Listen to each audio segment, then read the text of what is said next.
My fellow Americans, tonight for the first time in 79 days, the skies over Yugoslavia are silent. The Serb army and police are withdrawing from Kosovo.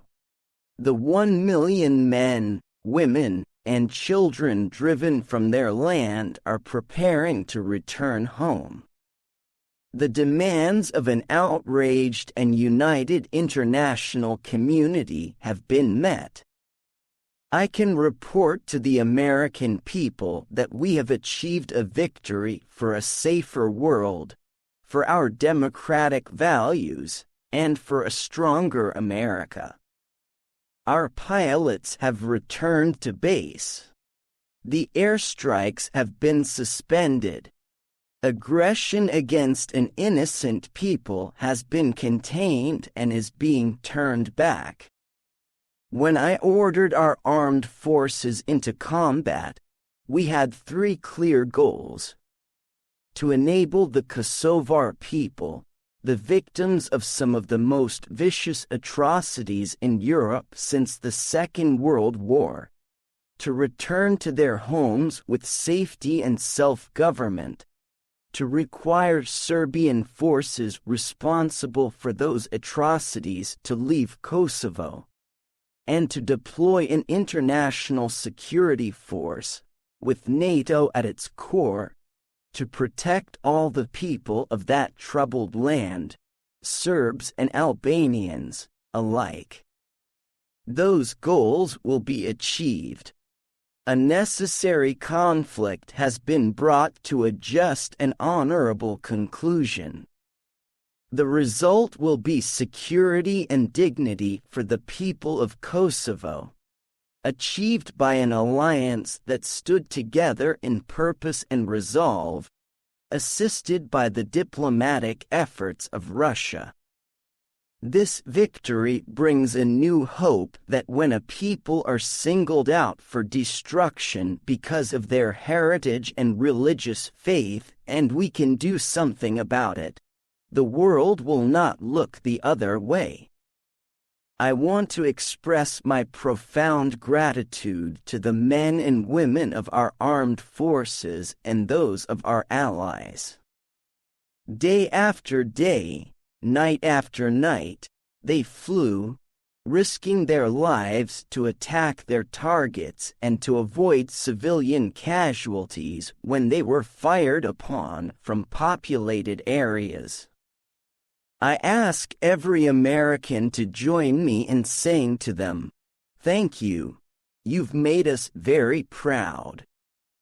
I'm also grateful to the American people for standing against the awful ethnic cleansing, for sending generous assistance to the refugees, and for opening your hearts and your homes to the innocent victims who came here.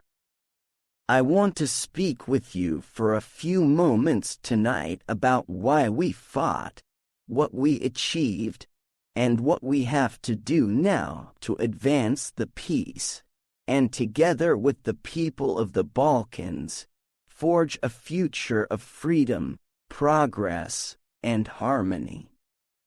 We should remember that the violence we responded to in Kosovo was the culmination of a 10-year campaign by Slobodan Milosevic, the leader of Serbia, to exploit ethnic and religious differences in order to impose his will on the lands of the former Yugoslavia. That's what he tried to do in Croatia and in Bosnia, and now in Kosovo. The world saw the terrifying consequences. 500 villages burned. Men of all ages separated from their loved ones to be shot and buried in mass graves. Women raped. Children made to watch their parents die. A whole people forced to abandon, in hours, communities their families had spent generations building. For these atrocities, Mr. Milosevic and his top aides have been indicted by the International War Crimes Tribunal for war crimes and crimes against humanity. I will never forget the Kosovar refugees I recently met. Some of them could barely talk about what they had been through.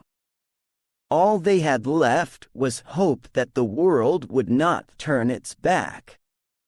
When our diplomatic efforts to avert this horror were rebuffed and the violence mounted, we and our allies chose to act. Mr. Milosevic continued to do terrible things to the people of Kosovo, but we were determined to turn him back.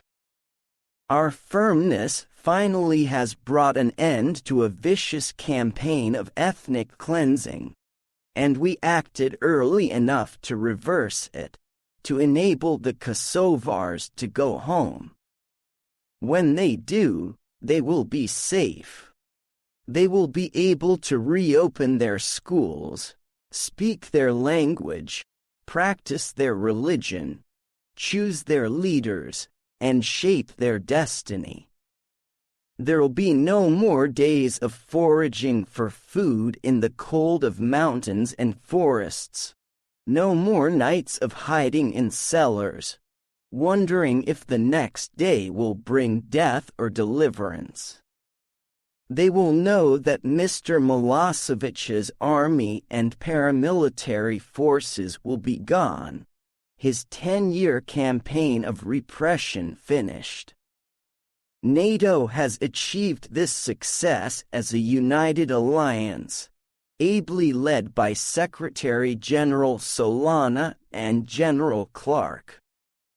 19 democracies came together and stayed together through the stiffest military challenge in NATO's 50-year history.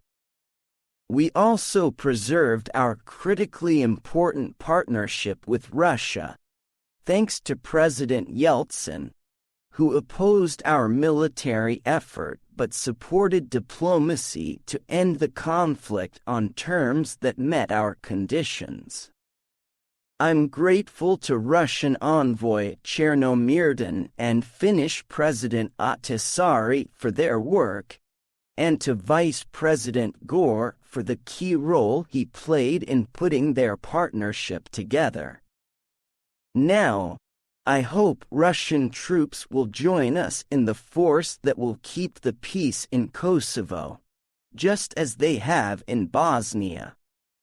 Finally, we have averted the wider war this conflict might well have sparked. The countries of southeastern Europe backed the NATO campaign, helped the refugees, and showed the world there is more compassion than cruelty in this troubled region. This victory makes it all the more likely that they will choose a future of democracy, fair treatment of minorities, and peace. Now we're entering a new phase, building that peace, and there are formidable challenges. First, we must be sure the Serbian authorities meet their commitments. We are prepared to resume our military campaign should they fail to do so. Next, we must get the Kosovar refugees home safely. Minefields will have to be cleared. Homes destroyed by Serb forces will have to be rebuilt. Homeless people in need of food and medicine will have to get them. The fate of the missing will have to be determined. The Kosovar Liberation Army will have to demilitarize, as it has agreed to do. And we in the peacekeeping force will have to ensure that Kosovo is a safe place to live for all its citizens, ethnic Serbs as well as ethnic Albanians. For these things to happen, security must be established. To that end, Some 50,000 troops from almost 30 countries will deploy to Kosovo. Our European allies will provide the vast majority of them. America will contribute about 7,000. We are grateful that during NATO's air campaign we did not lose a single serviceman in combat. But this next phase also will be dangerous. Bitter memories will still be fresh, and there may well be casualties. So we have made sure that the force going into Kosovo will have NATO command and control and rules of engagement set by NATO. It will have the means and the mandate to protect itself while doing its job. In the meantime, the United Nations will organize a civilian administration while preparing the Kosovars to govern and police themselves. As local institutions take hold, NATO will be able to turn over increasing responsibility to them and draw down its forces. A third challenge will be to put in place a plan for lasting peace and stability in Kosovo and through all the Balkans. For that to happen, the European Union and the United States must plan for tomorrow, not just today. We must help to give the democracies of Southeastern Europe a path to a prosperous, shared future.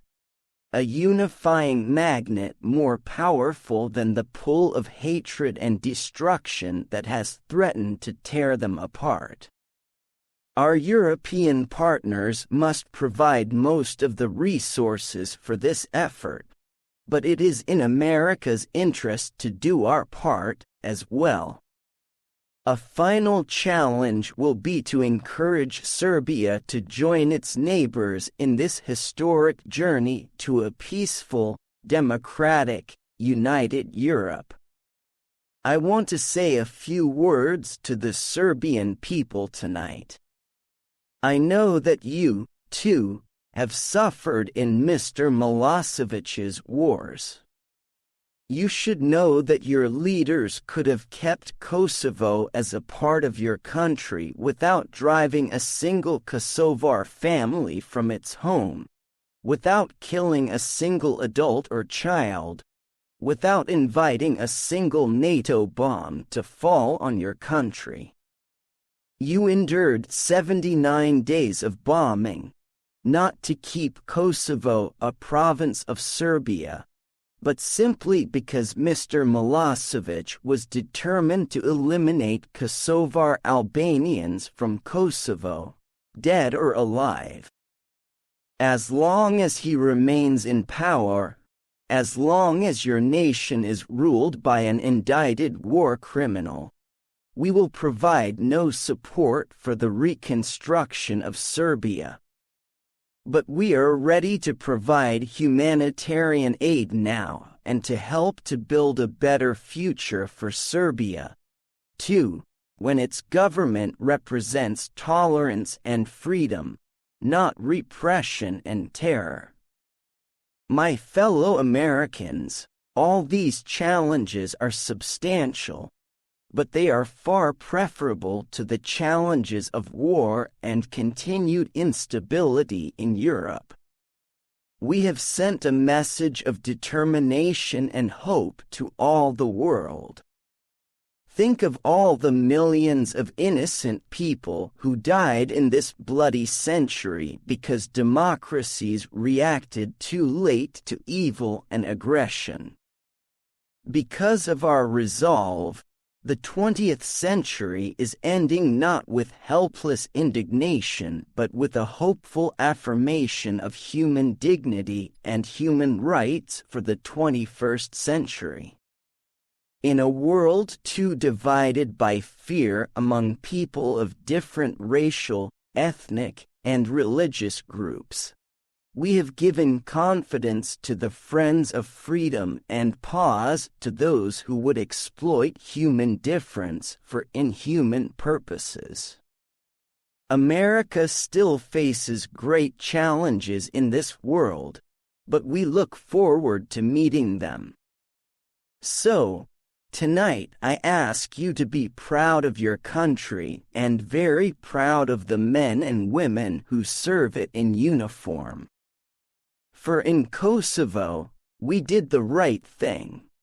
We did it the right way. And we will finish the job. Good night, and may God bless our wonderful United States of America.